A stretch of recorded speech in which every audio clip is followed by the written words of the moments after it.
দর্শক, শুরু হলো বাংলাদেশের সমসাময়িক রাজনীতি নিয়ে টাইম টেলিভিশনের নিয়মিত আয়োজন টাইম পলিটিক্স। যুক্তরাষ্ট্র এবং যুক্তরাষ্ট্রের বাইরে বাংলাদেশের যে যেখানেই বসে, পৃথিবীর যে যে প্রান্তে বসে আমাদের অনুষ্ঠান দেখছেন, তাদের সবাইকে স্বাগত জানাচ্ছি আমি পুলক মাহমুদ।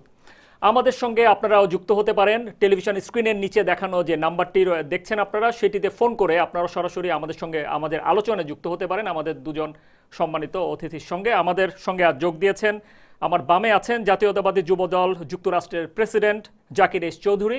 অসংখ্য ধন্যবাদ জাকির এস চৌধুরী আপনাকে। এবং যুক্তরাষ্ট্র যুবলীগের জেনারেল সেক্রেটারি ফরিদ আলম, অসংখ্য ধন্যবাদ আপনাকে, আপনাদের দুজনকে। এবং আপনারা দুজনে প্রথম আমাদের টাইম পলিটিক্সে আপনাদেরকে আসবার জন্য আপনাদেরকে অসংখ্য ধন্যবাদ। দর্শক, আমরা আলোচনার শুরুতে প্রথমে জাকির এস চৌধুরীর কাছে আমরা যেতে চাই। আজকের একটি বিএনপিকে জামাত ছাড়ার আহ্বান জানিয়েছেন বিকল্পধারার বাংলাদেশের প্রেসিডেন্ট অধ্যাপক ডক্টর AQM বদরুদ্দোজা চৌধুরী। তিনি আজকে একটি আলোচনা সভায় এটি বলেছেন। উনি বলেছেন যে বিএনপি যদি জিয়াউর রহমানের আদর্শের মধ্যে নেই এবং বিএনপি এখন একটি তৃতীয় স্টেজের রাজনীতি করছে এবং তাদের এই রাজনীতি এখন সম্পূর্ণ জামায়াত নির্ভর। সুতরাং উনি বলেছেন যে বিএনপিকে বাঁচতে হলে জামায়াত নির্ভরতা ছেড়ে আবারও জিয়ার আদর্শে ফিরে আসতে হবে। উনি নিজেও একসময় জিয়ার আদর্শে অনুপ্রাণিত ছিলেন এবং দলটির একজন প্রতিষ্ঠাতা সদস্য আমরা বলবো। এখন উনি অন্য দলে গেছেন এবং বিএনপির একজন খুব ইনফ্লুয়েন্সিয়াল লিডার ছিলেন। তো ওনার এই বক্তব্য এবং বর্তমান যে বিএনপির রাজনীতির যে পরিপ্রেক্ষিত, সেটি নিয়ে আপনি কি বলবেন? আমরা আপনাকে দিয়ে শুরু করছি আজকে।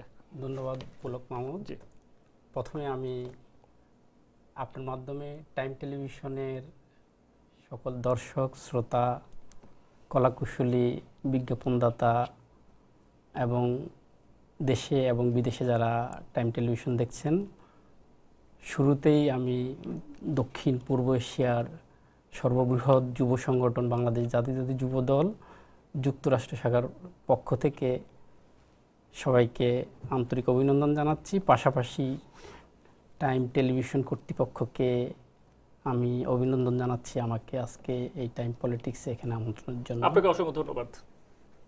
পুলক ভাই, বিশুদ্ধি স্যার উনি আসলে একজন সম্মানিত ব্যক্তি। ওনার মন্তব্য আমরা যদি গত এক বছরের মধ্যে কোড করি, উনি আসলে ওনার রাজনীতির যে স্ট্যাবিলিটি ওইটা খুব কম দেখা যাচ্ছে। উনি এক এক সময় এক এক মঞ্চে এক এক রকমের বক্তব্য বলে, যেটা ওনার বক্তব্যের সারমর্ম এবং ওনার যে প্ল্যাটফর্ম ওটার কোনো ধারাবাহিকতা নাই। আপনি জানেন, যখন বিএনপির ওনাকে প্রতিষ্ঠাতা মহাসচিব, উনি বিএনপির প্রতিষ্ঠাতাদের অন্যতম, যখন উনি বিএনপিতে ছিলেন তখন ওনার যথেষ্ট গ্রহণযোগ্যতা ছিল। যখনই উনি বিএনপির বাইরে গিয়েছেন ওনার গ্রহণযোগ্যতা অনেক কমে গিয়েছে। এটার অর্থই মানে যে মূলধারার বাইরে যখনই আপনি যাবেন তখন গ্রহণযোগ্যতা থাকে না। তো উনি জমাতের যে নির্ভরতা বলেছেন বিএনপি, আসলে বিএনপি কোনো জমাত নির্ভর সংগঠন না। আপনি বাংলাদেশ জাতীয়তাবাদী দল বাংলাদেশি জাতীয়তাবাদের একমাত্র প্রতিনিধিত্বকারী রাজনৈতিক সংগঠন। আপনি যদি দেখেন এই সংগঠন আজকে, আমি মনে করি যে এই সরকার যে চিন্তাটা করেছে এই সংগঠনকে দমনের জন্য, আজকে তো দমন, নিপীড়ন নীতি, নির্যাতন নীতির যে আশ্রয় নেওয়া হয়েছে জাতীয়তাবাদী দলকে শেষ করে দেওয়ার জন্য, অনেকটা যেটা মিশরে মুসলিম ব্রাদারহুডকে যেই প্রক্রিয়ায় ধ্বংস করার চেষ্টা চলেছে, তেমনি বাংলাদেশ জাতীয়তাবাদী দলকে বাংলাদেশে একই প্রক্রিয়ার নেওয়া হয়েছে। বাংলাদেশ জাতীয়তাবাদী দল আপনি যদি দেখেন আজকে এটা একটা জেলা, শহর, ইউনিয়ন, গ্রাম, পরিবার কেন্দ্রিক। একটা পরিবারে যদি 10 জন সদস্য থাকে, এখানে যদি আপনি ভোট নেন, এখানে 8 জন বিএনপির আছে, 5 জন বিএনপির আছে, 3 জন বিএনপির আছে, 1 জন হলো বিএনপি পাবেন।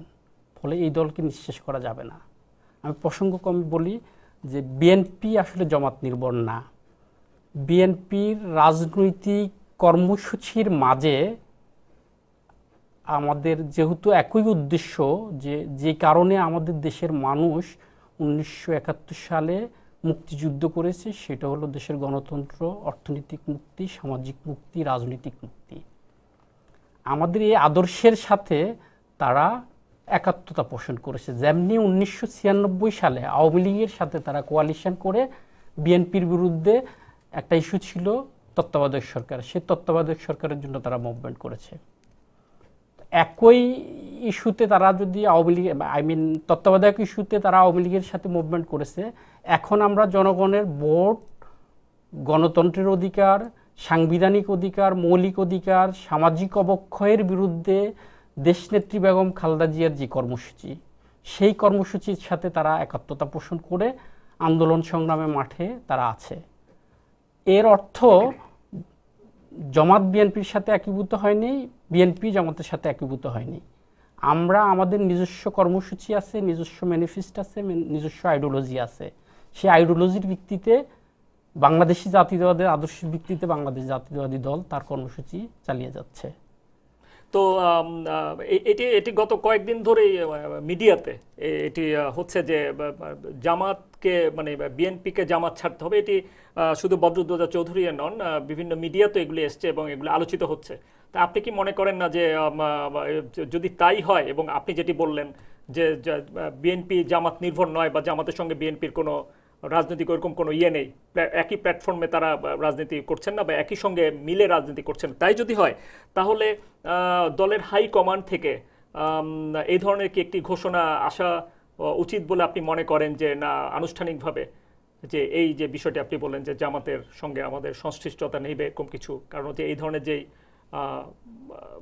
ইয়েগুলো বলা হচ্ছে। ধন্যবাদ ফুলক ভাই। আমি এই ক্ষেত্রে বলবো বিএনপিকে জামাত ছাড়তে হবে। আমি আগে যে জিনিসটা, সাংবিধানিকভাবে জামাত বাংলাদেশে একটি নিবন্ধিত রাজনৈতিক দল। যারা এই কথাগুলো বলছে, আমি মনে করি সিভিক সোসাইটি সহ অন্যান্য বাম গড়োয়া থেকেই সাধারণত এই কথাগুলো আসছে। আমি বিএনপি থেকে জামাত ছাড়া, বিএনপি জামাতকে রাজনীতি, জামাতের রাজনীতি এবং বিএনপির রাজনীতির বিশাল এক ব্যবধান। জামাত ছাড়ার যে রাজনীতি বিএনপিরকে তারা অনুরোধ করতেছে, সেটার আগে আমি সরকারকে অনুরোধ করব যে আগে ওরা যদি সাংবিধানিকভাবে, রাজনৈতিকভাবে, রাষ্ট্রীয়ভাবে জামাতকে নিষিদ্ধ করে দেয়, তাহলে তো বিএনপির সাথে জামাত স্বাভাবিক কারণেই থাকবে না। আপনি যেটি বলতে চাচ্ছেন যেটি হচ্ছে যে জামায়াতকে সাংবিধানিকভাবে নিষিদ্ধের বিষয়টি আগে, এই বিষয়ে সরকারকে আগে ইয়ে করতে হবে, ইনিশিয়েটিভ নিতে হবে। হ্যাঁ, অবশ্যই সরকারকে আগে উদ্যোগ নিতে হবে যে যদি তারা রাজনীতি করার কোনো অধিকার না থাকে, তাহলে সাংবিধানিকভাবে তাদেরকে নিষিদ্ধ করে দেওয়া হোক। আমি একটু জনাব ফরিদ আলম সাহেবের কাছে আসি, কিছু কথা আসছে ওনার কাছে। উনি যেটি সর্বশেষ যেটি বললেন যে বিএনপি এবং জামায়াতের তারা একসাথে রাজনীতি করছে, এটি সত্যি নয়, এবং এটি যারা বলছে সেটি প্রোপাগান্ডা। এবং পাশাপাশি উনি যেটি বললেন যে এক্ষেত্রে সরকারের ভূমিকাটা আগে, সরকার যদি জামায়াতকে সাংবিধানিকভাবে নিষিদ্ধ করে, তাহলে বিএনপির সঙ্গে যে জামাতের যে একটি লিয়াজো করে তারা যে রাজনীতি করছেন, সেটির আর প্রশ্ন আসে না। আপনি কি মনে করেন? ধন্যবাদ। আমি শুরু করার আগে আমি ধন্যবাদ জানাচ্ছি আমাকে আমন্ত্রিত করার জন্য, এবং এই অল্প দিনের মধ্যে এই প্রবাসে খুব জনপ্রিয় একটি চ্যানেল, এই টাইম টেলিভিশনের সকল কর্মকর্তা, সংশ্লিষ্ট সকলকে আমার পক্ষ থেকে, এই প্রবাসের যুব সমাজের পক্ষ থেকে আমি ধন্যবাদ জানাচ্ছি। তা আমি আলোচনার শুরুতেই আমি বাঙালি ইতিহাসের মহানায়ক, স্বাধীনতার স্থপতি, জাতির পিতা বঙ্গবন্ধু সহ তার পরিবার এবং বিভিন্ন গণ আন্দোলনে যারা আত্মহতি দিয়েছে, তাদের আত্মার মাগফিরাত করে আমি আমার কথা শুরু করছি। যেটা বললেন যে বদরুদ্দোজা চৌধুরী তার বক্তব্যে বলেছে যে বিএনপিকে তো জামাত ছাড়তে হবে। অনেক দিন পরে হলেও সত্য কথাগুলো বের হয়ে আসছে। বিএনপি জামাতের একদম লেজুর ভিত্তিক রাজনীতিতে এখন সম্পৃক্ত। বিএনপি যেভাবে সৃষ্টি হয়েছিল, জিয়া রহমান যে উদ্দেশ্য নিয়ে বিএনপি সৃষ্টি করেছিল, বিএনপি ওই জায়গা থেকে অনেক দূরে সরে চলে আসছে। কারণ এখন তাদের যে আইডিওলজির কথা বলেন, তাদের যে জাতীয়তাবাদের কথা বলেন, তাদের যে গণতন্ত্রের কথা বলেন, তাদের যে উন্নয়নের কথা বলেন, তারা যে জনগণের কথা বলে, তারা জনগণের সাথে সম্পৃক্ত নয়। এখন তাদের যে দলীয় নেতাকর্মী যারা আছে, এরা এখন দলীয় কর্মকাণ্ডের সাথে সম্পৃক্ত নয়। জামাতের কমান্ডে কিছু নেতৃবৃন্দ, কাজ করে যাচ্ছে জামাতের পারপাস সার্ভ করার জন্য। আমি আপনাকে এই পর্যায়ে একটু থামাতে হচ্ছে, আমি আবার আসবো আপনার কাছে। একটা ফোন আছে, আমরা একটা ফোন নিয়ে নিচ্ছি। আসসালামু আলাইকুম দর্শক, আপনার নাম এবং কোন জায়গা থেকে ফোন করেছেন সেটি বলে আমাদেরকে প্রশ্ন করুন। হ্যালো, আসসালামু আলাইকুম। আসসালামু আলাইকুম। ওয়ালাইকুম আসসালাম। আমি আপনার এই আওয়ামী লীগের এবং বিএনপির দুজনের কাছে আমার একটা প্রশ্ন। দর্শক, আপনার নামটা কি বলা যাবে? নাম এবং আপনি কোন জায়গা থেকে ফোন করেছেন সেটি বললে আমাদের জন্য ভালো হয়, আমরা বুঝতে পারি যে আসলে আপনি কোন জায়গা থেকে ফোন করেছেন। আমার নাম কাদির, আমি ব্রঞ্জ থেকে কল করছি। অসংখ্য ধন্যবাদ।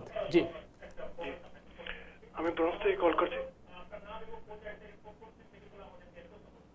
আসসালামু আলাইকুম, আমি ব্রঞ্জ থেকে বলছি, আমি কাদির। আমি দুজন অতিথির কাছে আমার প্রশ্ন, বর্তমানে বাংলাদেশের যে রাজনীতি, জি আমি বলছি আমার নাম কাদির। জি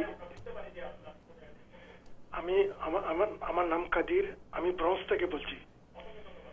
জি, আমার প্রশ্ন উভয় দর্শকের কাছে, বাংলাদেশে যে বর্তমান সরকারি দল এবং বিরোধী দল উভয় পক্ষকে স্বাধীনতা পক্ষের লোক হিসাবে মানে একটা চেষ্টা চলছে, তাই এতে বিএনপি কে তো পুরা স্বাধীনতার দল বলা যাবে না, মানে এখানে কিছু কিছু মানে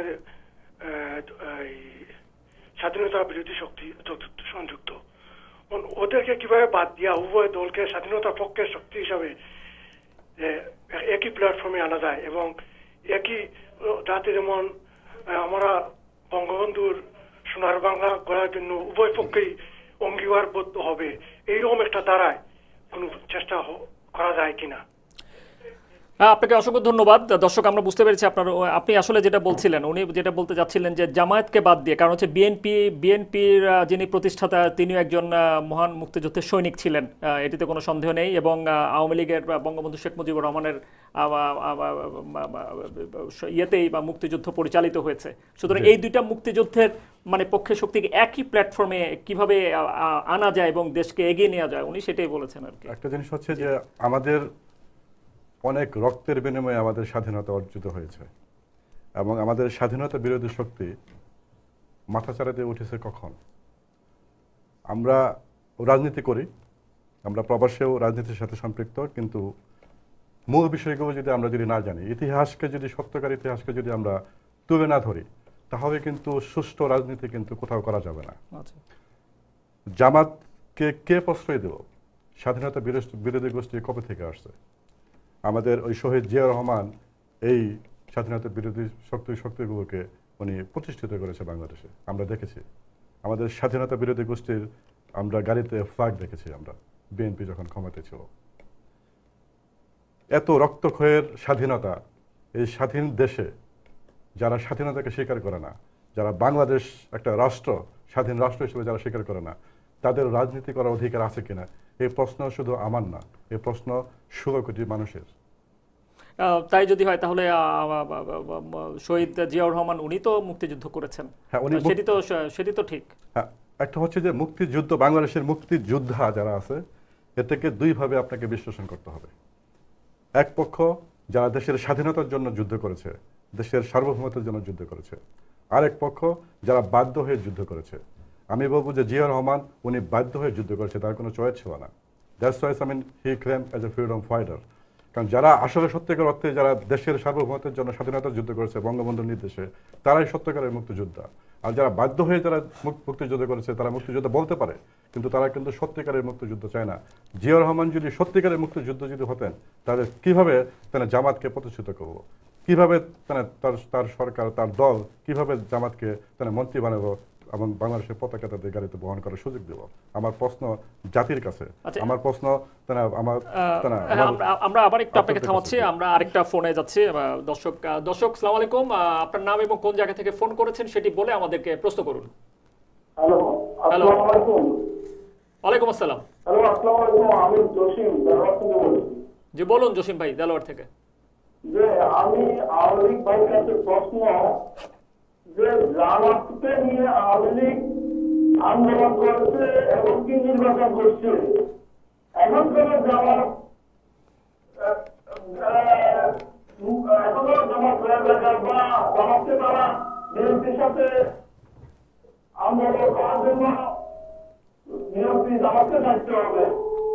এবং কি হ্যালো জি বলুন। হ্যালো, যে আমি দেখতে চাই আওয়ামী লীগ যে সময় ভারতের সাথে এককভাবে আন্দোলন করছে এবং নির্বাচন করছে, ওই সময় তারা বুঝে নেয় যে জামাত রাজাকার এবং কি জামাত মুক্তিযুদ্ধের বিরোধী ছিল। আমি আওয়ামী লীগের কাছে প্রশ্ন আমার আপনাকে অসংখ্য ধন্যবাদ, আমরা বুঝতে পেরেছি। আমরা আপনার কাছে যাবার আগে ওনার ধন্যবাদ। প্রশ্নটা আমরা বলি। উনি যেটা হ্যাঁ, বলতে চেয়েছেন যে definitely 96 সালে যদি জামাতের সঙ্গে এক হয়ে যদি নির্বাচনে যেতে পারে, আন্দোলনে যেতে পারে, তাহলে কেন আজকে বলা হচ্ছে যে জামাত বিএনপিকে জামাত ছাড়তে একটা হবে? জিনিস হচ্ছে কি যে বিএনপি সবসময় মিথ্যা রাজনীতি করে আসছে, তারা ইতিহাস বিকৃতি করেছে, স্বাধীনতার ইতিহাস, এবং প্রত্যেকটা কথা তারা মিথ্যা বলে। আওয়ামী লীগ কখনোই জামাতের সাথে ঐক্যবদ্ধ হয়ে কোনো নির্বাচন করে নাই, কোনো আন্দোলন করে নাই, এই তথ্য মিথ্যা। মানুষকে 96 সালে যেটি বলা হচ্ছে এটাকে পৃথকভাবে তারা আন্দোলন করেছে, আচ্ছা পৃথকভাবে তারা আন্দোলন করেছে, ঐক্যবদ্ধ একই ইস্যুতে সম্ভবত তারা একই সাথে না, একই ইস্যুতে তারা ইস্যু থাকতে পারে, একটা ইস্যু থাকতে পারে, আমি কিন্তু শুধু, কিন্তু ফরিদ না, সাহেব, এটাকে আমি আপনাকে বুঝতে আপনাকে হবে একটু যে interruption করি। আওয়ামী লীগ মনে কখনো না, হয়- আমি আপনাকে শেষ করে এটাকে, আওয়ামী লীগ কখনো জামাতকে দিয়ে কর্মসূচি দেয় না। জি জামাতের ইস্যু থাকতে পারে, তত্ত্বাবধায়ক সরকারের ইস্যু জামাতের ছিল, ইস্যুতে সবাই ঐক্যমত এখানে পোষণ করবে, এর জন্য আওয়ামী লীগ দায়ী না। শুধু সেখানে জামাত ছিল না, এখানে আরো অনেক দল ছিল আচ্ছা যারা একটা দাবি নিয়ে আন্দোলন করেছে। এর মানে নয় ব্যাপারটা যে একই কর্মসূচি জামাত পালন করেছে, কিংবা আওয়ামী লীগের কর্মসূচি জামাত পালন করছে, কিংবা জামাতের কোনো কর্মসূচি আওয়ামী লীগ সেটাকে সমর্থন দিচ্ছে। আওয়ামী লীগের কর্মসূচি পালন করেছে, তাদের আন্দোলন করে গেছে। জামাতের মতো ঐক্যবদ্ধভাবে তারা কখনো নির্বাচন করে নাই, তারা কখনো আন্দোলন করে নাই। আচ্ছা আমি আপনার কাছে আসছি।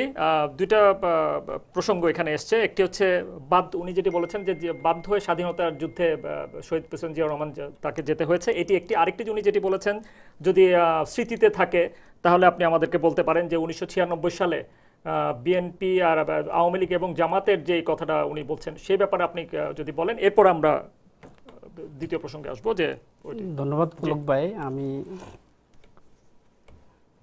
আমি ফরিদ ভাইয়ের যে কথাটি উনি বলেছিলেন যে জিয়াউর রহমান বাধ্য হয়ে মুক্তিযুদ্ধ করেছেন, আসলে ইতিহাসের উনি উদ্ধৃতি দিয়ে বলেছেন, ইতিহাসের আসলে সবচেয়ে বড় শিক্ষা হলো আমরা ইতিহাস থেকে শিক্ষা নিই না।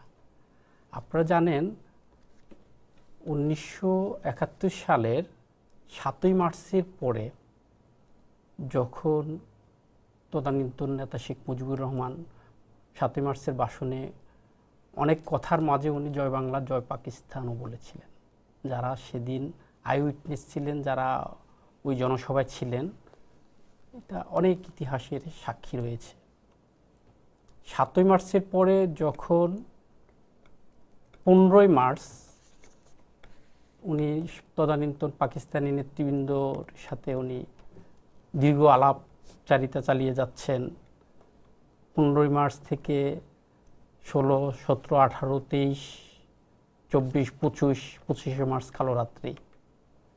23 তারিখে তখন শেখ মুজিব সাহেবকে প্রশ্ন করা হয়েছিল আলোচনার কি খবর, আলোচনা কতটুকু এগিয়েছে। উনি বলেছেন আলোচনার যথেষ্ট অগ্রগতি আছে। 25 এটা হলো 23 তারিখ। 24 তারিখ, 25 তারিখ আপনারা জানেন কালো রাত্রি, একই রাতে ঘুমে রেখে ইংলিশ রোড, রাজারবাগ, শাঁখারীপট্টিতে অনেক নিরীহ মানুষকে ঘুমে রেখে পাকিস্তানি বাহিনী হত্যা করেছিল। তখন আওয়ামী লীগের কোনো নেতাকে আমরা মাঠে দেখিনি। তখন একমাত্র শহীদ রাষ্ট্রপতি জিয়াউর রহমান চট্টগ্রামের কালুরঘাট বেতার কেন্দ্র থেকে মহান মুক্তিযুদ্ধের ডাক দিয়ে স্বাধীনতার ঘোষণা করেছিলেন। উনি সেদিন নিজের জীবন বাজি রেখে, নিজের স্ত্রী পুত্র পরিজনকে বিসর্জন দিয়ে উনি মুক্তিযুদ্ধের ঘোষণা শুধু দেন নাই, উনি রণাঙ্গনের মুক্তিযোদ্ধা ছিলেন। উনি জেড ফোর্সের প্রধান ছিলেন। মুক্তিযুদ্ধে ওনার অবদানের স্বীকৃতি স্বরূপ শেখ মুজিবুর রহমান ওনাকে বীর বিক্রম খ্যাতিও দিয়েছিলেন। আজকে অত্যন্ত দুঃখ হয় যে ইতিহাসের অপলাপ, সত্যের অপলাপ, ক্ষমতায় টিকে থাকার জন্য শহীদ রাষ্ট্রপতি জিয়াউর রহমান একজন শুধু সেনা কর্মকর্তা ছিলেন না। আপনারা যদি দেখেন দক্ষিণ পূর্ব এশিয়ার মধ্যে, দক্ষিণ পূর্ব এশিয়ার রাজনীতিতে শহীদ রাষ্ট্রপতি জিয়াউর রহমান এক বৈপ্লবিক রাজনীতির সূচনা করেছিলেন। উনি বাংলাদেশের, যেটা আওয়ামী লীগের কাছে বাংলাদেশের জনগণ আশা করেছিল, আওয়ামী লীগের নেতৃবৃন্দ সেটা ব্যর্থ হয়েছে। শহীদ রাষ্ট্রপতি জিয়াউর রহমান বাংলাদেশে বহুদলীয় গণতন্ত্র, যেটা বাংলাদেশের গণমানুষের হাজার বছরের রাজপথের সংগ্রামের ফসল, সেই গণতন্ত্রকে যখন 1975 সালের 25শে জানুয়ারি মাত্র 30 মিনিটসের নোটিসে রহিত করে দেওয়া হলো, দেশে তখন কি করলো, মানে একটা দল থাকবে, অন্য কোনো দল, রাজনৈতিক দলের অস্তিত্ব থাকবে না। সেই একদলীয় শাসনের বিরুদ্ধে, একদলীয় শাসনের অবসান ঘটিয়ে শহীদ রাষ্ট্রপতি জিয়াউর রহমান বহুদলীয় গণতন্ত্রের প্রবর্তন করেছিলেন। সংবাদপত্রের স্বাধীনতা দিয়েছেন, যেখানে তখন 4টা মাত্র পত্রিকা রেখে সকল পত্রিকাকে বদ্ধ করে দেওয়া হলো। শহীদ রাষ্ট্রপতি জিয়াউর রহমান এসে সকল পত্রিকার স্বাধীনতা দিয়ে দিল, সকল গণতান্ত্রিক প্রতিষ্ঠানকে ওপেন করে দেওয়া হলো, সকল দল মত পথের লোককে রাজনীতি করার সুযোগ করে দিল। যার আমি ফসল মনে করব যে আজকের শেখ হাসিনা যে আওয়ামী লীগ করতেছে, তখন তো বাকশালের মধ্যে আওয়ামী লীগ ছিল না। শহীদ রাষ্ট্রপতি জিয়াউর রহমানের এই যে বহুদলীয় গণতান্ত্রিক ফর্মুলার মাধ্যমেই আজকে আওয়ামী লীগ এবং শেখ হাসিনা এই দলের সভানেত্রী হতে পেরেছেন। আমরা আবারও আসবো, আরো কিছু প্রসঙ্গ আপনার কাছে আছে। একটা ফোন আছে, আমরা একটা ফোন নিয়ে নেই। আসসালামু আলাইকুম দর্শক, আপনার নাম এবং কোন জায়গা থেকে ফোন করছেন সেটি বলে আমাদেরকে প্রশ্ন করুন। হ্যালো, আসসালামু আলাইকুম। হ্যালো, জি হ্যালো, আসসালামু আলাইকুম। আমি মোহাম্মদ ইসলাম বলছিলাম দারোয়ার থেকে। ভালো আছেন? জি আসসালামু আলাইকুম দেলোয়ার ভাই, আমরা ভালো আছি। আপনি আপনার প্রশ্ন করুন। আমি দারোয়ার থেকে মোহাম্মদ ইসলাম বলছিলাম। জি বলুন। হ্যালো, আচ্ছা, আমার অ্যাকচুয়ালি 3টা প্রশ্ন আছে জনাব ফরিদ সাহেবের কাছে। তো উনি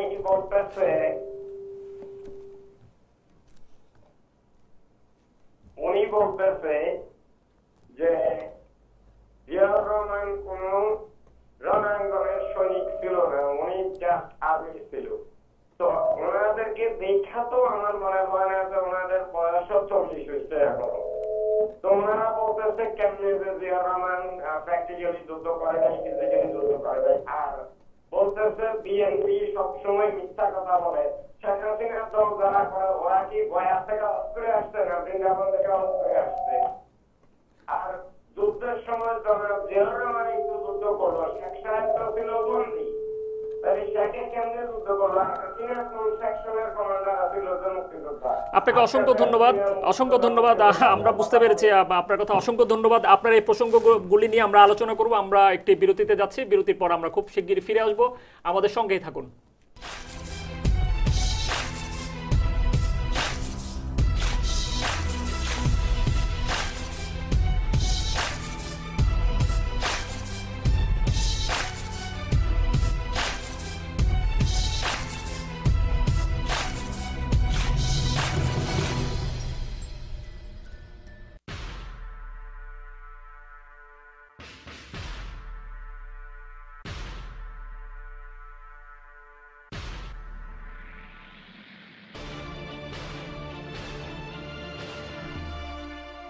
জামাইকার হিট সাইডে বাংলাদেশিদের সেবায় আপনার ফার্মেসি।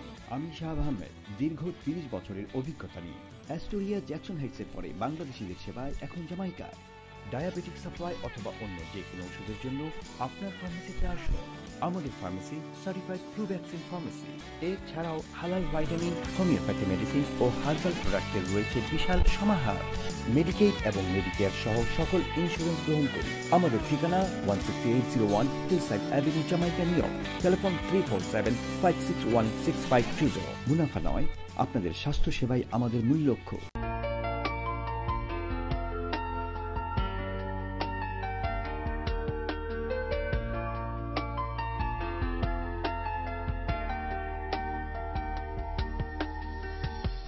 আলাদিনের আরেক ধাপ বেকারিতে বাজিমাত, স্বাদে গন্ধে বাংলাদেশ, প্রবাস জুড়ে মিলছে বেশ।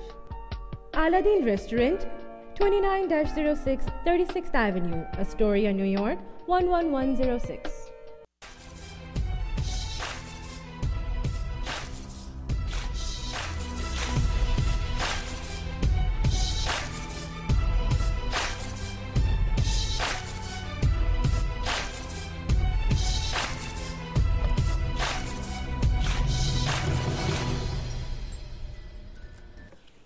দর্শক, বিরতির পর আরও একবার স্বাগত টাইম পলিটিক্স অনুষ্ঠানে। আমাদের সঙ্গে আছেন দুজন সম্মানিত অতিথি আজকে, জাতীয়তাবাদী যুবদল যুক্তরাষ্ট্রের প্রেসিডেন্ট জাকির এস চৌধুরী এবং যুক্তরাষ্ট্র যুবলীগের জেনারেল সেক্রেটারি ফরিদ আলম। আমরা বিরতির আগে জনাব জাকির এস চৌধুরীর কাছে ছিলাম, যেটি আপনি বললেন একটু আগে, এবং আরেকটি প্রশ্ন, ওনার আরেকটি প্রসঙ্গের উত্তর যেটি উনি বলেছেন যে আপনি প্রথমে যে প্রশ্নের উত্তরটা আপনি দিয়েছেন যে মানে বাধ্য হয়ে উনি যুদ্ধক্ষেত্রে গিয়েছিলেন, আসলে সেটির উত্তর আপনি দিয়েছেন। এর আপনার আর কিছু বলার থাকলে আমি তাহলে ওনার কাছে যাব আর কি। আমি 96-তে আওয়ামী লীগের জামাতের সাথে সম্পৃক্ত হয়ে যে রাজনীতির কথা, ওনার এই কথাটি মনে আছে যে যুদ্ধ অপরাধীদের গাড়িতে ফ্ল্যাগ, এটা তো অনেক পরে, কিন্তু আপনি জানেন মরহুম গোলাম আজমের সাহেবের সাথে শেখ হাসিনার এক টেবিলে বসে আপনার কোরআন শরীফ বিনিময়, তদানীন্তন জামাতের শীর্ষ নেতৃবৃন্দের সাথে আওয়ামী লীগ নেতৃবৃন্দের মত বিনিময়, আমরা যারা তখন 80 দশকে 90-এর সেই স্বৈর সরকার বিরোধী গণতান্ত্রিক আন্দোলনের রাজপথে ছিলাম, তখন বারংবার শেখ হাসিনা ওয়াদা ভঙ্গ করে আমাদেরকে গণতন্ত্র উত্তরণের পথে অনেক বাধা সৃষ্টি করেছিল। 96 সালে 86 সালে যদি এরশাদের সাথে তখন নির্বাচনে না জিতেন, তাহলে আমাদেরকে রাজপথে আরও 6টা বছর বেশি কষ্ট করতে হতো না। উনি এর আগেই লালদিঘির ময়দানে বলেছিলেন যে যারা এরশাদের সাথে নির্বাচন করবে, এটা রেকর্ডেড, সবাই জানেন, আমি পুনরাবৃত্তি করতে চাই না, উনি বলেছিলেন যে যারা এরশাদের সাথে নির্বাচন করবে ওরা জাতীয় বেঈমান হবে। ঠিক এর 2 দিনের মাথায় উনি আবার সিদ্ধান্ত নিয়ে এরশাদের সাথে নির্বাচন করলেন এবং এরশাদের সকল কর্মকাণ্ডকে বৈধতা দিলেন, যার ফলশ্রুতিতে তদানীন্তন ফরিদ সাহেব হয়তো ছোট ছিলেন অনেকটা, যে আমাদেরকে আরও 6 বছর রাজপথে কষ্ট করতে হয়েছিল। এরপরে আমরা প্রকৃত অর্থে 90 সালের 6 ডিসেম্বর এরশাদের পতনের মধ্য দিয়ে গণতন্ত্রের যে অগ্রযাত্রার সূচনা করেছিল দেশের গণমানুষ, অবাধে ভোট দিয়ে সেদিন বাংলাদেশ জাতীয়তাবাদী দলের সরকার গঠন করেছিল। আরেকটি প্রসঙ্গ এসছে যেটি উনি বলেছেন, যেটি যে 96 সালে আসলে ওইভাবে জামাত এবং আওয়ামী লীগের যে একসঙ্গে যে আন্দোলনের যে কথাটি এসছে, সেটি আসলে ওইভাবে সঠিক নয়, কারণ পৃথকভাবেই তারা আন্দোলন করেছেন, হয়তো বা ইস্যু একটা ছিল। এই ব্যাপারে আপনার কোনো মতামত আছে কিনা? হ্যাঁ, আমি তখন বাংলাদেশের ছাত্র রাজনীতি সক্রিয় ছিলাম। উনি যেটা বলতে চাচ্ছেন এটা আসলে ঠিক না। তখন 1996 সালে 91 থেকে 96 বিএনপি তখন ক্ষমতায়, এবং তত্ত্বাবধায়ক সরকারের ধারণাটা ছিল জামাতের। উনি যেটা বলতেছেন যে যেই থিওরি এবং থিসিস এবং যে থিম এবং যে থিঙ্ক ট্যাঙ্কটা ছিল জামাত ইসলামের, সেটাকেই ধারণ করেছেন বাংলাদেশ আওয়ামী লীগ এবং তার নেত্রী শেখ হাসিনা এবং আওয়ামী লীগ নেতৃবৃন্দ। আচ্ছা, মানে এটা কখন, মানে এটা এই ধারণ করার বিষয়টি কখন বলছেন? এটা বিএনপি ক্ষমতা যাওয়ার পরেই, তত্ত্বাবধায়ক সরকার যখন 3 জোটের রূপরেখার পরে যখন তদানীন্তন সাবেক বিচারপতি জনাব শাহাবুদ্দিনকে দিয়ে অস্থায়ী সরকার প্রদান করা হলো, এরপরেই তখন এই যে তত্ত্বাবধায়ক সরকারের প্রশ্নটা আসলো। আচ্ছা, আমরা আসবো আবার আপনার কাছে। জনাব ফরিদ আলম, একজন দর্শক দেলোয়ার থেকে ফোন করছেন, জনাব ইমরান। উনি যেটি জানতে চেয়েছিলেন আসলে যে প্রসঙ্গটি আপনি বলছিলেন যে বাধ্য হয়ে জিয়া রণাঙ্গনে ছিলেন, তো উনি জানতে চেয়েছেন যে জিয়া তো রণাঙ্গনেই সৈনিক ছিলেন, এবং আরেকটি প্রসঙ্গ যিনি এনেছেন যে তখন তো শেখ মুজিব বঙ্গবন্ধু তিনি তো যুদ্ধে ছিলেন না, ছিলেন জিয়াউর রহমান, এবং তিনি জেট ফোর্সেরও নেতৃত্ব দিয়েছেন এবং তিনি স্বাধীনতার ঘোষক। এই ধরনের কথাগুলো উনি বলেছেন। আপনার এই ব্যাপারে দর্শকের ধন্যবাদ ভাই। আমি দর্শকের কথার উত্তর দেওয়ার আগে আমি জাকির সাহেবের কথার প্রসঙ্গে বলতে চাচ্ছি যে স্বাধীনতার ঘোষক, এটা নিয়ে আমাদের অনেক পত্রপত্রিকা, মিডিয়া, অনেক আলোচনা সমালোচনা দীর্ঘদিন যাবৎ, 41 বছর যাবৎ এটা নিয়ে হয়েছে। স্বাধীনতার ঘোষককে এটাকে নতুন করে বলার কিংবা নতুন করে জানার কিছু নেই। বঙ্গবন্ধু শেখ মুজিবুর রহমান স্বাধীনতার ডাক দিয়েছে, এটাকে যে স্বীকার করে, সে বাংলাদেশকে স্বীকার করে কিনা এটা মানে আমার একটা সন্দেহ আছে। এটাকে এখানে জিয়া বঙ্গবন্ধুর নির্দেশে উনি স্বাধীনতার ঘোষণা করেছেন, উনি নিজেই বলেছেন। এবং আমাদের যে দর্শক যিনি কথা বলেন যে তাহলে তো আপনি ইনডাইরেক্টলি ঘোষণাটা স্বীকার করে নিচ্ছেন, এটাকে বঙ্গবন্ধুর নির্দেশে বা শেখ মুজিবের নির্দেশে জিয়া স্বাধীনতার ঘোষণা দিয়েছেন, সে এই জায়গাতে সে আপনি স্বীকার করে নিচ্ছেন আলটিমেটলি। কারণ সে যখন আর্মিতে যখন থাকবে, I mean he has to bound for the fight, তার কোনো চয়েস নাই। একজন শুধু আমাদের সেনাবাহিনী তো তখন রণাঙ্গনে কিছু ছিল না, এখানে ইস্ট পাকিস্তান রেজিমেন্টে যারা ছিল, আমার বাবাও একজন মুক্তিযোদ্ধা। না, এটা তো রাজনৈতিক সিদ্ধান্ত হবে, এটা তো রাজনৈতিক সিদ্ধান্ত। যে সিদ্ধান্তটা কে নিছে? আপনি বলছেন যে তখন আওয়ামী লীগের কোনো নেতৃবৃন্দ ছিল না। আপনাকে স্বীকার করতে হবে স্বাধীনতা এনেছে আওয়ামী লীগের নেতৃত্বে। এই জিনিসটা আপনি স্বীকার করেন কিনা প্রথমে আপনাকে জিজ্ঞেস করতে হবে এটাকে। তারপরে আপনারা যারা আওয়ামী লীগ করেন, আমি আওয়ামী লীগের নেতৃত্বে স্বাধীনতা আসছে কিনা এই কথাটা স্বীকার করার আগে আপনাকে যে কথাটা বলবো, জাতির পিতা কিনা, আমাকে কথাটা শেষ করতে দেন। আমি আপনার কথা শুনবো। আমি আপনাকে আসতেছি, তাহলে আমি আপনাকে সহজ করে দিচ্ছি। আচ্ছা, আমি না, আপনি আমাকে যে প্রশ্নটা করেছিলেন আমি ওইটা যে আওয়ামী লীগের নেতৃত্বে স্বাধীনতা হয়েছে, আমি এখানে আমরা ভুল করতেছি। ভুলটা কি যে বাংলাদেশের কৃষক শ্রমিক, আমাকে শেষ করতে দেন না, বাংলাদেশের কৃষক শ্রমিক মেহনতি মানুষ, সর্বস্তরের মানুষ সেদিন মুক্তিযুদ্ধে অংশগ্রহণ করেছিল। কার ডাকে? সেটা কার ডাকে? এটাকে উত্তরটা দেন। আমাদের স্বাধীনতা সংগ্রাম আমাদের হাজার বছরের সংগ্রামের ইতিহাস। মানে 1971 সালে আমরা চূড়ান্ত পর্যায়ে আমরা সেটাতে গিয়েছি। আমাদের স্বাধীনতার নেতৃত্ব দিয়েছে মাওলানা আব্দুল হামিদ খান বাসানী, হোসেন শহীদ সরোয়ার্দী, শেরে বাংলা একে ফজলুল হক, মানে বঙ্গবন্ধু নামে কোনো ব্যক্তি শেখ মুজিবুর রহমান সহ অনেকেই। আমি 71 সালে যখন এই নামটা বলতে আপনি এত দ্বিধা, না আমি অ্যাবসলিউটলি আই অ্যাডমিট ইট যে শেখ মুজিবুর রহমান সারা বিশ্বে আমাদের যেখানে জানে জাতির পিতা বঙ্গবন্ধু। আমাকে বলতে দেন, আমি আপনার কথা শুনবো। আমাকে বলতে দেন, আমি আপনার কথাটা শুনবো। আপনি যেটা বলতেছেন যে আওয়ামী লীগের নেতৃত্বে মুক্তিযুদ্ধ হয়েছে, আসলে আমাদের এখানে আমরা ভুল করতেছি। পৃথিবীর দেশে দেশে যখন স্বাধীনতা, গণতন্ত্র এবং মুক্তিযুদ্ধের কথা বলা হয়, একটা ফোন আছে, বিশেষ দলের নেতৃত্বে আমরা একটা ফোন নিয়ে নিচ্ছি। দর্শক, আসসালামু আলাইকুম, আপনার নাম এবং কোন জায়গা থেকে ফোন করছেন সেটি বলে আমাদেরকে প্রশ্ন করুন।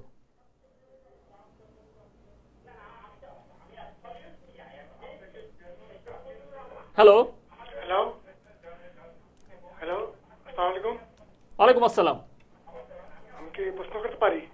জি, আপনার নাম এবং কোন জায়গা থেকে ফোন করেছেন দর্শক সেটি বলে আমাদের দুজন অতিথি আছেন তাদেরকে প্রশ্ন করতে পারেন। ওকে ওকে, আমি হ্যালো দর্শক, হ্যালো আসসালামু আলাইকুম। হ্যালো আসসালামু আলাইকুম। আপনি আপনার টিভির ভলিউমটা যদি একটু কমিয়ে দেন তাহলে আপনি আমাদের কথা শুনতে পাবেন। ওকে, হ্যালো আসসালামু আলাইকুম। হ্যালো আসসালামু আলাইকুম, আমি ব্রঞ্জ থেকে বলছি, কাদির। জি বলুন। হ্যাঁ কাদির সাহেব, আপনি বলুন, আপনি একটু আগে ফোন করেছিলেন। জি, ওই আপনারা আমি ব্রঞ্জ থেকে কাদির বলছি। ওই যে স্বাধীনতার ঘোষণা নিয়ে আপনারা বিতর্ক করছেন, বেলাল মাহমুদের যে সাক্ষাৎকারটা আছে বুঝছেন, যিনি এই স্বাধীনতার রেজিস্ট্রেশনটা নিয়ে চিটাগাঙ্গে বিভিন্ন জায়গায় ঘোরাঘুরি করছিলেন। জি জি, তো ওই বেলাল মাহমুদের যে স্টোরিটা আছে বুঝছেন, ওইটাই সত্যি স্টোরি বুঝছেন। প্রথম স্বাধীনতা ঘোষণা দিয়েছিলেন এই আমাদের চিটাগাঙ্গের, উনির নামটা কি আমি মনে নাই, আওয়ামী লীগের সাধারণ সম্পাদক, উনি প্রথম ঘোষণা করেন। তারপরে এখানে রেজিস্ট্রেশন বেলাল মাহমুদ সহ ওনারা আরো কয়েকজন ঘোষণা করেন। তারপরে ওইখানে তো এই মেজর রফিক আসার কথা ছিল, মেজর রফিক আসতে পারে নাই বুঝছেন, এইটাকে এই প্রোটেকশন দেওয়ার জন্য রেজিস্ট্রেশনের।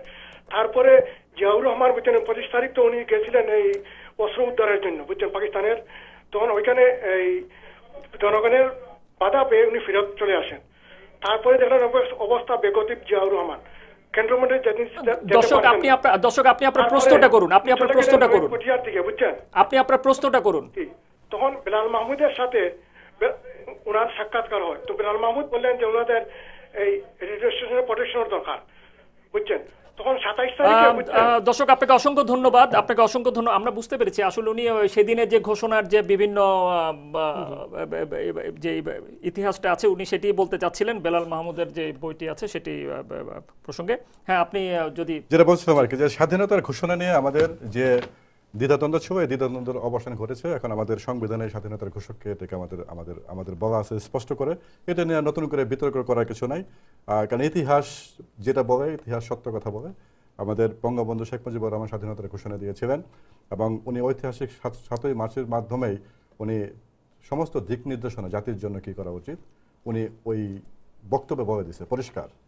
এখানে বিতর্ক কিংবা দ্বিধাদ্বন্দ্ব কিংবা বিভ্রান্ত করার উনি যে ঘোষণাটা দিয়েছেন সেটি মানে কোন সময়ের ঘোষণা বলছেন? এটা কি 7ই মার্চের ভাষণের কথা বলছেন? 7ই মার্চের ভাষণের মধ্য দিয়েই আমাদের জাতিগতভাবে দিক নির্দেশনা হয়ে গেছে যে আমাদের কি করতে হবে। ওইটাই হচ্ছে আমাদের মূল বিষয় ছিল, যে আমাদেরকে স্বাধীন করতে হবে। বঙ্গবন্ধু বলেছিল তারা এবারে সংগ্রাম স্বাধীনতার সংগ্রাম বলে দিছে। এবারে সংগ্রাম মুক্তিযুদ্ধের আবার একটু থামাতে হচ্ছে, আরেকটা ফোন আছে। দর্শক পরিষ্কারভাবে বলে দিছে। জি, আবার আমরা আসবো আপনার কাছে। দর্শক আসসালামু আলাইকুম, আপনার নাম এবং কোন জায়গা থেকে ফোন করেছেন সেটি বলে আমাদেরকে প্রশ্ন করুন। হ্যালো। জি হ্যালো, আসসালামু আলাইকুম। ওয়ালাইকুম আসসালাম। আমি তো টিভির সামনে বসে, যে আমার যে পুলক ভাইকে তো আমি দেখতেছি না। জি, আমি আপনার কথা শুনতে পাচ্ছি। আপনি কি পুলক ভাই? জি জি বলুন। কিন্তু আপনি তো দেখি আরেকজনের সাথে কথা বলতেছেন। জি বলুন। আমি তো এখন দেখতেছি যে দুইজনেই কথা বলতেছি, কিন্তু আমার তো মনে হয় না যে আপনি আমার কথা শুনতেছেন। না, আমি আপনার কথা শুনতে পাচ্ছি। দর্শক আপনি বলুন, আপনার নাম এবং কোন জায়গা থেকে ফোন করছেন সেটি বলে প্রশ্ন করুন। জি, যে আমি আসলে নিউ ইয়র্ক ব্রঞ্জ থেকে প্রশ্ন করছি। জি, আসসালামু আলাইকুম পুলক ভাই। জি ওয়ালাইকুম আসসালাম। জি, আমি নিউ ইয়র্ক ব্রঞ্জ থেকে প্রশ্ন করছি। আমি এর আগে অনেকবার আওয়ামী লীগ এবং বিএনপির অনেক বিজ্ঞ ব্যক্তিদের বক্তব্য শুনছি। তা আমার প্রশ্ন হচ্ছে যে স্বাধীনতার স্থপতি বঙ্গবন্ধু শেখ মুজিবুর রহমান, 1000 বছরের শ্রেষ্ঠ সন্তান, এই বঙ্গবন্ধুর নেতৃত্বে বাংলাদেশ স্বাধীন হয়েছে। আমার প্রশ্ন হচ্ছে যে এত বছর পরে এই স্বাধীনতার স্থপতিকে, স্বাধীনতার ঘোষণা দিল কে, এগুলো নিয়ে তো প্রশ্ন করার কোনো সময় নেই। এখন সময় হচ্ছে দেশ গঠন করার। আর আমার প্রশ্ন হচ্ছে আরেকটা, যে জিয়াউর রহমান একজন মুক্তিযোদ্ধা ছিলেন, এটা অনস্বীকার্য। উনি শেখ মুজিবুর রহমান ওনাকে বীর বিক্রম উপাধি দিয়েছেন, চিরন্তন সত্য। তো প্রশ্ন হচ্ছে যে জিয়াউর রহমানের ডাকে কিন্তু মুক্তিযুদ্ধটা হয়নি। কারণ জিয়াউর রহমানের এই মুক্তিযুদ্ধের আগে আমার তো মনে হয় কোনো মানুষ চিনত না। একটা লোকের ডাকে তখনই মানুষ সাড়া দেয় যখন সেই লোকটার তৃণমূল পর্যন্ত যার পরিচয় রয়েছে, যার কথায় যার কাজে মানুষে একসাথে ডাক দিবে। জিয়াউর রহমান এই যে বারবার আপনি প্রশ্ন করুন, আপনি প্রশ্ন করুন। প্রশ্ন হচ্ছে যে জিয়াউর রহমান আসলে জিয়াউর রহমানের ডাকে মুক্তিযুদ্ধ হয় নাই। যার যার ডাকে মুক্তিযুদ্ধ হয়েছে তাকে সম্মান দেখান। এবং তিনি আপনাকে অসংখ্য ধন্যবাদ। দর্শক আপনাকে অসংখ্য ধন্যবাদ। আমরা একটা বিরতিতে যেতে হচ্ছে। আমরা বিরতির পর দর্শকের প্রশ্ন সহ আরো কিছু প্রসঙ্গ আছে, সেগুলি নিয়ে আমরা আলোচনা করব। একটি বিরতিতে যেতে হচ্ছে, খুব শিগগিরই ফিরছি, আমাদের সঙ্গে থাকুন।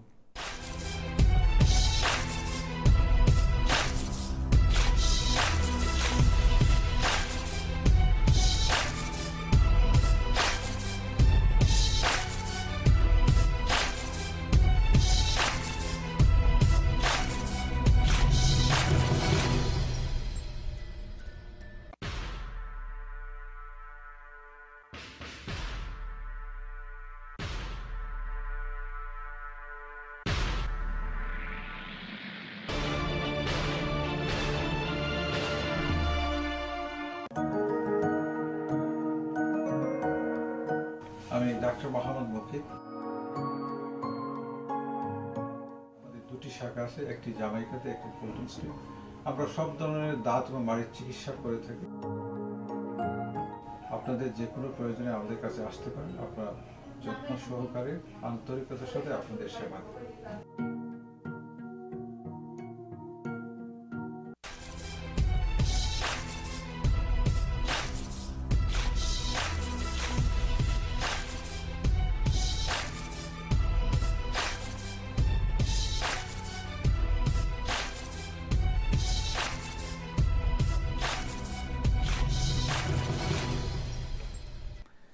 দর্শক, আরও একবার স্বাগত টাইম পলিটিক্স অনুষ্ঠানে।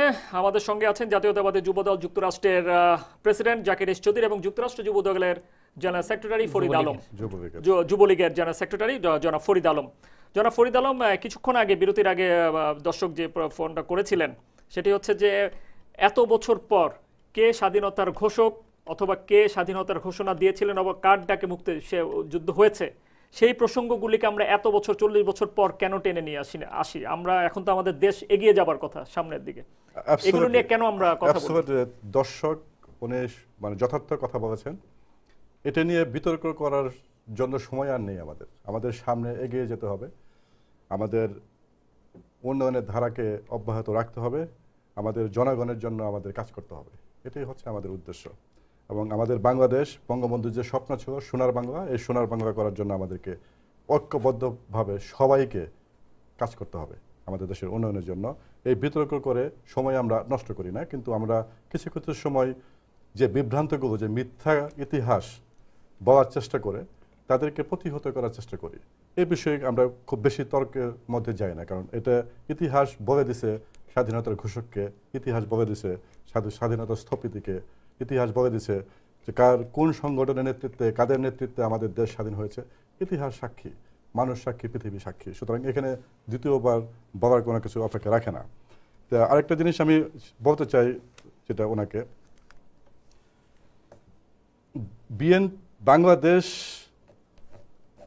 বাংলাদেশে রাজনীতি করতে হলে স্বাধীনতার পক্ষকে স্বীকার করতে হবে এবং স্বাধীনতার চেতনা নিয়ে বাংলাদেশে রাজনীতি করতে হবে। কারণ বাংলাদেশের মানুষ স্বাধীনকামী মানুষ, স্বাধীনতার পক্ষের সকল শক্তিকে বাংলাদেশের মানুষ সমর্থন করে। স্বাধীনতার বিপক্ষের কোনো শক্তিকে বাংলাদেশের মানুষ সমর্থন করে নাই, এখনো করবে না, ভবিষ্যতেও করবে না। বাংলাদেশে অনেক দল থাকবে, এটাই স্বাভাবিক। একটি স্বাধীন দেশে দল থাকবে, স্বাভাবিক, কিন্তু ওই দলগুলো স্বাধীনতার চেতনা নিয়ে বাংলাদেশের মানুষের জন্য কাজ করতে হবে। কিন্তু কেউ যদি মনে করে যে বাংলাদেশে থেকে বাংলাদেশকে স্বীকার করি না এবং পাকিস্তানের দালালি করবে, আমার প্রশ্ন তাদের কাছে, বাংলাদেশে রাজনীতি করার অধিকার তাদের আছে কিনা? আমি আপনার কাছে এই প্রশ্নের উত্তর আমি ওনার কাছে আসবে একই প্রসঙ্গে।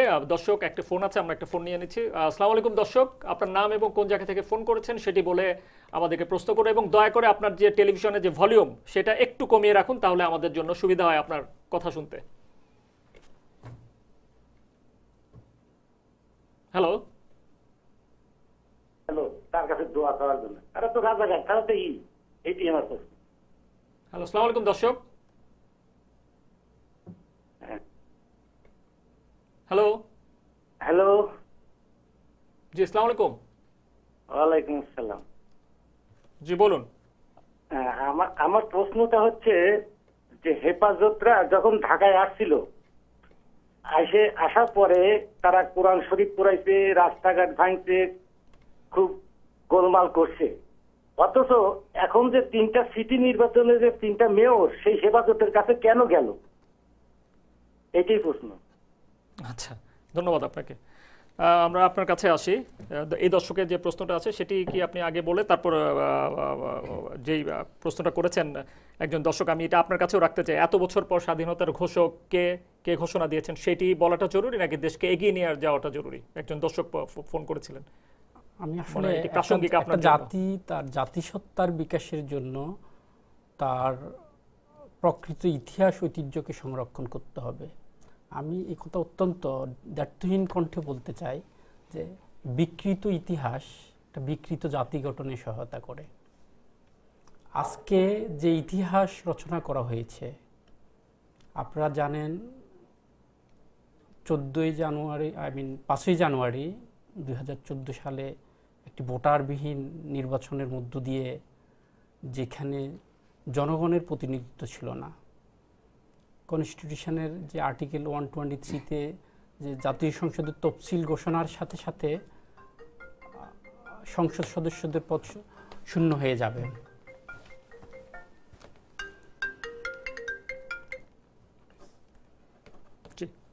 সংসদ সদস্যদের পদ শূন্য হয়ে যাবে। সেখানে দেখা গেল যে বর্তমান প্রধানমন্ত্রী উনি চিন্তা করেছিলেন যে ওনার ক্ষমতাকে টিকে রাখার জন্য যদি মাঠ থেকে উনি স্বৈরতান্ত্রিক উপায়ে উনি মেজরিটি আসন নিতে না পারেন, তাহলে সাংবিধানিক পথে সাংবিধানিকভাবে যেটা পূর্বোক্ত এমপিদেরকে নিয়ে উনি ওনার সরকারকে কন্টিনিউ করবেন, যেটার ফলশ্রুতিতে দেখা যাচ্ছে যে 5ই জানুয়ারি নির্বাচনে 153 জন বিনা প্রতিদ্বন্দ্বিতা নির্বাচিত হয়েছে, যা পৃথিবীর গণতান্ত্রিক ইতিহাসে কোনো গণতান্ত্রিক দেশে এরকম কোনো নজির নাই। দ্বিতীয়ত, বাকি যে আসনগুলোতে নির্বাচন হয়েছে সেখানে ভোট কেন্দ্রে মানুষের উপস্থিতি ছিল না। সরকার ভোট কেন্দ্রে, আপনাদের মাধ্যমে, মিডিয়ার মাধ্যমে আমরা দেখেছি ভোট কেন্দ্রে দিনের 10টা পর্যন্ত কুকুরের অবস্থান ছিল, যেন কুকুররা ভোট কেন্দ্র পাহারা দিচ্ছে। সারা বাংলাদেশ ঢাকা শহর থেকে আইসোলেটেড ছিল। সরকার রাষ্ট্রীয় শক্তিকে ব্যবহার করে, রাষ্ট্রীয় বাহিনীকে ব্যবহার করে সেদিন জোরপূর্বক এই যে আমাদের যারা ভোট নিয়েছে, পুলিং অফিসার, প্রিসাইডিং অফিসার, দেশের মানুষের নৈতিক অবক্ষয় ঘটিয়ে সেদিন এই যে মেজরিটির জন্য যে ভোটের প্রয়োজন সেইভাবে ভোট মেরেছিল, যেটা আপনারা সিটি কর্পোরেশন নির্বাচনও দেখেছেন এই যে গত কিছুদিন আগে, যে দেখা গেল যে 4 বছরের বাচ্চা টেলিভিশনে বলতেছে 3টা ভোট দিয়েছি।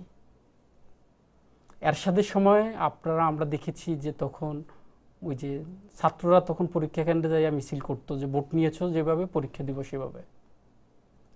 আর এবারে ভোটের নতুন নজির সৃষ্টি করেছে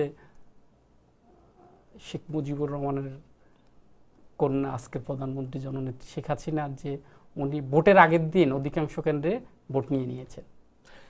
এই প্রসঙ্গটা আপনি কি বলবেন, যেহেতু এটি অনেক পুরনো প্রসঙ্গ, কিন্তু এটা ঘুরে ফিরে এটি আসে আবার যেহেতু উঠেছে আর কি 5ই জানুয়ারি এবং পরবর্তীতে সিটি কর্পোরেশন বলতে চাচ্ছি আর কি। ধন্যবাদ আপনাকে। আচ্ছা, আমরা এই প্রসঙ্গটা শুরু করার আগে একটা ফোন আছে, সেটা নিয়ে আমরা এই প্রসঙ্গে আসবো। দর্শক, আসসালামু আলাইকুম, আপনার নাম এবং কোন জায়গা থেকে ফোন করছেন সেটি বলে আমাদেরকে প্রশ্ন করুন। হ্যালো, হ্যাঁ আমি বলবো। জি, আপনার নাম এবং কোন জায়গা থেকে ফোন করছেন দর্শক এটি বলে আমাদেরকে প্রশ্ন করুন। আমি জ্যাকসনহাইট থেকে ফোন করছি, নাম হচ্ছে মিঠু। জি, আসসালামু আলাইকুম মিঠু ভাই, প্রশ্ন করুন।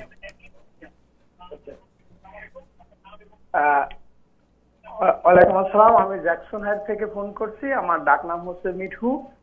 আমার প্রশ্ন হচ্ছে, স্বাধীনতার ঘোষণা নিয়ে 1999 পর 2000 সাল থেকে খুব তোড়জোড় করে জিয়াউর রহমানের কথা বলা হচ্ছে। বাট আমার প্রশ্ন হচ্ছে, স্বাধীনতার নেতৃত্ব যখন বঙ্গবন্ধুই প্রথম শুরু করে, তাহলে কে ঘোষণা দিল? তার কৃতিত্ব কি ওই ঘোষকের, নাকি আসলে যে নেতৃত্ব দিছিল প্রথমে তার? এই হলো আমার প্রথম প্রশ্ন। এবং দ্বিতীয় প্রশ্ন হয়েছে যে, বঙ্গবন্ধুর প্রতি যে শ্রদ্ধা করে কথা না বলে সে আসলে দেশের ইতিহাস সম্বন্ধে জানে না। তা আমার কথা হচ্ছে, বঙ্গবন্ধুকে সবাই ইনসল্ট করে বিভিন্ন সময় মন্তব্য দেয় বিভিন্ন দলে, কিন্তু আমার কথা, আপনাকে অসংখ্য ধন্যবাদ।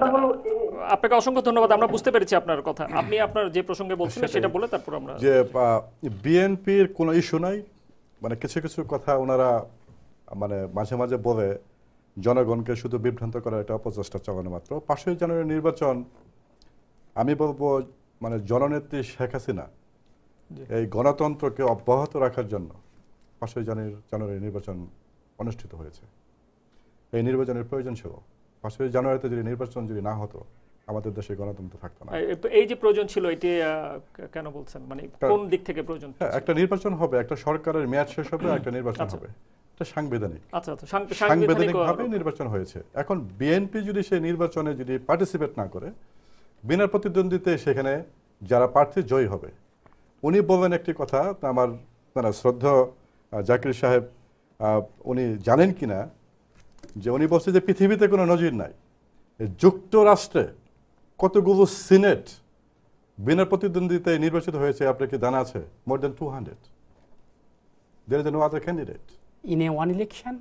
Yes, সিনেট যুক্তরাষ্ট্রে, আপনাকে যুক্তরাষ্ট্রের ইতিহাসটা আপনাকে দেখেন। একটা দল নির্বাচনে আসবে আর একটা ইতিহাস দল বলার আগে আপনি 200 সিনেটর এখানে মার্কিন যুক্তরাষ্ট্রে 200 সিনেটর নাই, আমি আপনাকে 200 সিনেটর কিভাবে পেলেন? মানে এখানে সিনেটর হলো 100 জন না, মানে আমি বলতেছি যে মোর দেন 200 সিনেটর বিনা প্রতিনিধিদের নির্বাচিত হয়েছে at one time, not one time। তাহলে আপনি ইতিহাসের কথা বলতেছেন? না ইতিহাস বলতে তো আমি বলছি যে আমি ওটাকে আপনাকে মিন করতেছি, একটা ইলেকশনে এখানে একজন সিনেটর বা 5 জন কংগ্রেসম্যান তার কম্পিটিশন না থাকতে পারে বিনা প্রতিযোগিতায়, বাট একত্রে 153।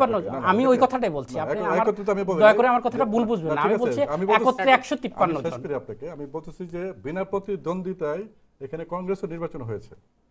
বিনা প্রতিদ্বন্দ্বিতায় নির্বাচন কিভাবে হবে? একটা দল যদি অংশগ্রহণ না থাকে, এটাকে আমি বলবো যে বিএনপির সর্বকালের সর্বশ্রেষ্ঠ রাজনৈতিক যে ব্যর্থতা, রাজনৈতিক যে সিদ্ধান্তের ব্যর্থতা ছিল, সেটা হচ্ছে নির্বাচনে অংশগ্রহণ না করা।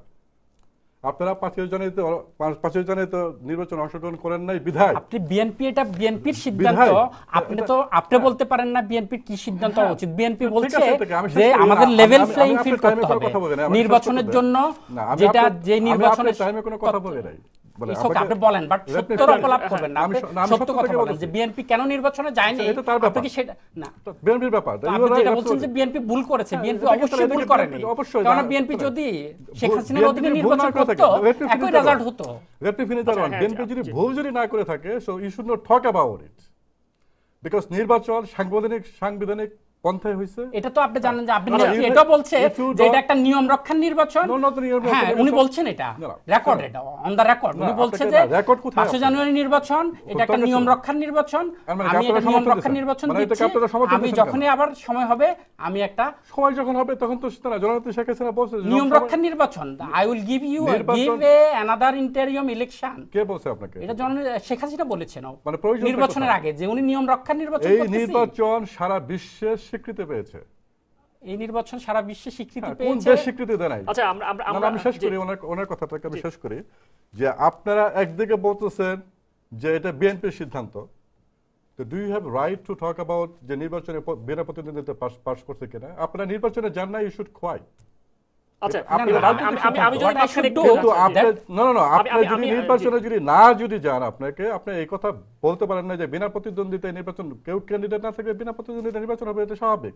5 নির্বাচন সাংবিধানিক ভাবে জননেত্রী শেখ হাসিনার নেতৃত্বে গণতন্ত্রের আমরা এই কারণে বলছি যে 1996 সালে একই ইস্যুতে আমরা একটা নির্বাচন করেছি, জননেত্রী শেখ হাসিনা যে ইস্যুতে আমাদের দেশনেত্রী বেগম খালেদা জিয়া বলেছেন যে তত্ত্বাবধায়ক সরকারের কনসেপশনটা সংবিধানে নাই, এটা আমরা সংবিধানে সংযোজন করে উনি একটা নিয়ম রক্ষা নির্বাচন 1996 সালের ফেব্রুয়ারি মাসে 14 ফেব্রুয়ারি একটা গণতান্ত্রিক দেশে তত্ত্বাবধায়ক সরকার কেন থাকবে, যেটাকে আইনের মাধ্যমে, যেটাকে কোর্ট বাতিল করেছে। সুতরাং এটাকে তো এটা জননেত্রী শেখ হাসিনার তো কথা না। কিন্তু এই কথাটি আপনি জানেন আদালতের পূর্ণাঙ্গ রায়ের আগেই ওনারা কনস্টিটিউশন থেকে এটাকে বাছাই করেনি। আদালত কি বলছে? আদালত বলছে যে পরবর্তী 2টা নির্বাচন, পরবর্তী নির্বাচন 2টা তত্ত্বাবধায়ক সরকারের অধীনে হতে পারে। যদি মনে করে, যদি সংসদ মনে করে, সংসদের বাছাই কমিটি কি বলেছে? সেদিন সুরঞ্জিত বাবুরা আপনি কালো বেড়ালরা তো বলেছে যে তত্ত্বাবধায়কের অধীনে নির্বাচন হবে। যেটা চাবেন সেটা হবে না, তো আপনাকে তো আইন মানতে হবে। যদি সংসদ মনে করে তাহলে সংসদীয় কমিটি যেটা ছিল, সংসদীয় কমিটি তো বলেছে আপনার পরবর্তী 2টা নির্বাচন। এটাকে সংসদের আমাদের হাতে একেবারে সময় কম, একটু ছোট একটা ফোন নিয়ে আসি দর্শক, এই মাত্র আমাদের শেষ ফোন। দর্শক আসসালামু আলাইকুম, আমাদের আপনার নাম এবং কোন জায়গা থেকে ফোন করছেন সেটি বলে আমাদেরকে প্রশ্ন করুন। এটি আমাদের অনুষ্ঠানের আজকে শেষ ফোন সম্ভবত। হ্যালো, জি ভাই। জি আসসালামু আলাইকুম দর্শক। ওয়ালাইকুম সালাম। জি, আপনার নাম এবং কোন জায়গা থেকে ফোন করছেন সেটি বলে প্রশ্ন করুন। আমি ওজম পার্ক থেকে ফোন করছি, আমার নাম বাহারউদ্দিন। জি আসসালামু আলাইকুম বাহার ভাই, আপনার প্রশ্ন করুন। ওকে, আমার নাম বাহারউদ্দিন। আমি প্রশ্ন করব ফরিদ আলম ভাইকে। জি বলুন। আমার প্রশ্ন হইল, বাংলাদেশে তো এখন আওয়ামী লীগ বিএনপির সাথে বসার কোনো পরিকল্পনা নাই, কারণ বিএনপি তো এখন বাংলাদেশে কোনো দলই তো নাই। নিউ ইয়র্কের সেক্রেটারি, যুবলীগের সেক্রেটারি সাহেব কিরকম এই যুবদলের সেক্রেটারি সাহেবের সাথে বসিয়ে আলাপ আলোচনা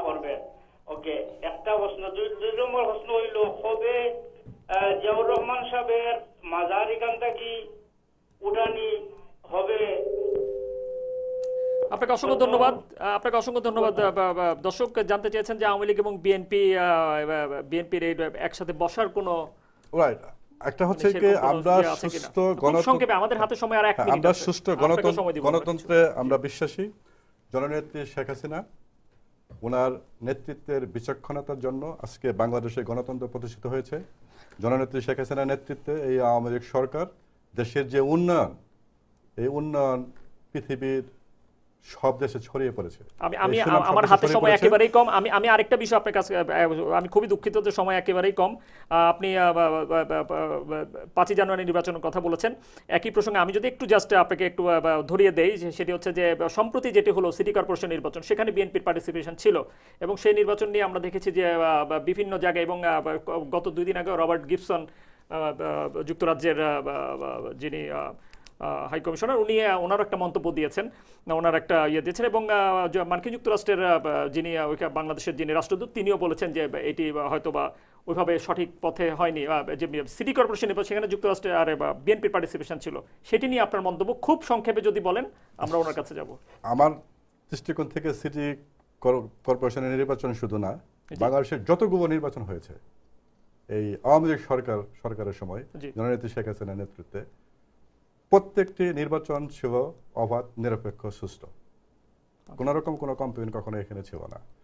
হ্যাঁ, আপনারা মিডিয়াতে আমরা দেখেছি যে 2-1টি কেন্দ্রে সমস্যা হতে পারে। আরে ভাই, আপনি রুটিন ওয়ার্ক যদি বলেন, আপনি যদি বলেন যে এটা না হয়েছে, এটা তো সত্যের অপলাপ করতেছেন। খুব সংক্ষেপে, আমাদের হাতে সময় একেবারে কম। এখানে যে নির্বাচন সঠিক সুষ্ঠুভাবে অবাধভাবে নির্বাচন হয়েছে, এতে কোনো সমস্যার সৃষ্টি হয় না। কিছু কয়েক জায়গাতে অনিয়ম থাকতে পারে, একটা বিশাল নির্বাচনে কয়েক জায়গাতে ত্রুটি বিচ্যুতি থাকতে পারে, ওইটাকে ম্যাটার করে না। একটা সুষ্ঠু নির্বাচন যদি 90% যদি অ্যাকুরেট যদি হয়, 10% ইজ নট ম্যাটার। আপনাকে অসংখ্য ধন্যবাদ। সময় একেবারেই কম, খুব সংক্ষেপে যদি বলেন। আমি ওনার একেবারে শেষ, উনি যে লাইনটা বলেছেন যে নির্বাচন 90% হয়তো সঠিক হয়েছে, 10%-এর জন্য এটা এমন কোনো আহামরি কিছু না। খুব সংক্ষেপে এই প্রশ্নটার উত্তর আপনি দিবেন। আমি ওনার প্রশ্নের উত্তরে বলবো, যদি উনি এই কথাটি না বলে তাহলে তো ওনার পদ উনি ধরে রাখতে পারবেন না। ওনার পদের কারণে হয়তো উনি এই কথাটার সত্যের অপলাপ করতেছেন। আমি সর্বশেষ টাইম টেলিভিশনের দর্শক শ্রোতা এবং দেশবাসীর উদ্দেশ্যে এবং আজকের প্রধানমন্ত্রী শেখ হাসিনার উদ্দেশ্যে আজকের এই স্টুডিও থেকে বলবো, গণতন্ত্রের স্বার্থে যে কারণে দেশের মানুষ মুক্তিযুদ্ধ করেছে, 30 লাখ লোক শহীদ হয়েছে, সেই 30 লাখ লোক শহীদের রক্তের প্রতি শ্রদ্ধা জানিয়ে উনি একটা মধ্যবর্তী নির্বাচন দিয়ে জনগণের ভোট অধিকার, গণতান্ত্রিক অধিকার, সাংবিধানিক অধিকার প্রতিষ্ঠা করবেন। উনি একটা মধ্যবর্তী নির্বাচন দিবেন, যেই নির্বাচনের মধ্যে দিয়ে সকল দল মত পথের লোক অংশগ্রহণ করবে, একটি অবাধ নির্বাচন হবে, একটা লেভেল প্লেয়িং ফিল্ড হবে।